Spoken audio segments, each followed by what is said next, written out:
Aujourd'hui, on va répondre à une question aussi surprenante qu'essentielle. Pourquoi l'État français ne prend pas d'assurance pour ses biens? Et plus précisément, pourquoi la cathédrale Notre-Dame n'était-elle pas assurée lors de l'incendie de 2019? Tu verras que derrière ce choix se cache une stratégie économique très ancienne, et une gestion bien spécifique du patrimoine public. Qui possède Notre-Dame? La cathédrale Notre-Dame appartient à l'État français. Depuis la loi de 1905 sur la séparation de l'Église et de l'État, ce dernier est propriétaire de 87 cathédrales, toutes classées monuments historiques. Et en tant que propriétaire, l'État joue aussi un second rôle, il est son propre assureur.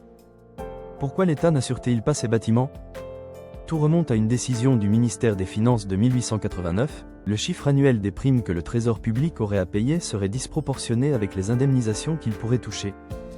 En clair, assurer tous les bâtiments de l'État coûterait plus cher que d'assumer directement les réparations en cas de sinistre. C'est donc une décision économique. En internalisant le risque, l'État évite de verser des milliards en primes d'assurance. Pourquoi Notre-Dame n'était-elle pas assurée? Notre-Dame, comme les 1200 autres monuments historiques publics, n'était pas couverte par une assurance classique. L'État assume seul les risques. Même si une assurance avait été souscrite, elle n'aurait jamais couvert les milliards d'euros nécessaires à la reconstruction.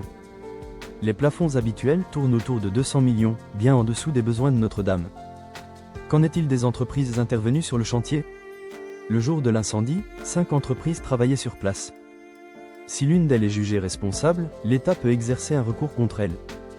Mais attention, même si les assurances des entreprises sont activées, les garanties des PME ne dépassent souvent que quelques millions d'euros.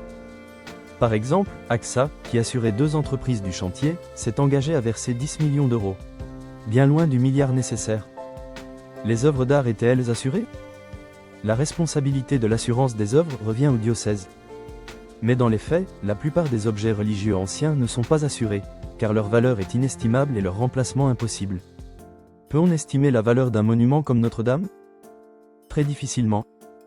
Entre la surface, l'histoire, les éléments décoratifs, vitraux, orgues, boiseries, la valeur devient symbolique, culturelle, artistique.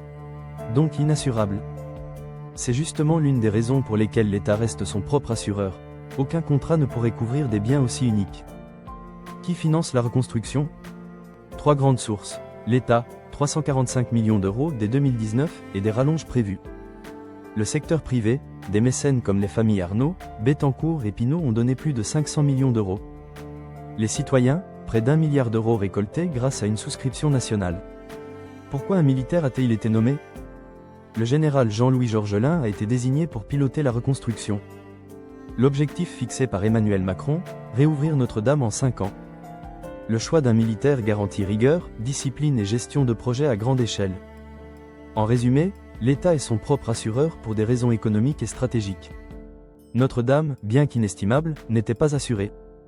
Les responsabilités sont complexes, mais les fonds pour reconstruire ont été réunis grâce à une solidarité nationale et internationale. Tu veux réussir ton BTS Assurance? Télécharge gratuitement notre e-book de révision sur le site, le lien est dans la description. Abonne-toi, active la cloche, et laisse un commentaire. Penses-tu que l'État devrait assurer ses biens historiques? À bientôt pour une nouvelle vidéo de révision sur Aide BTS Assurance.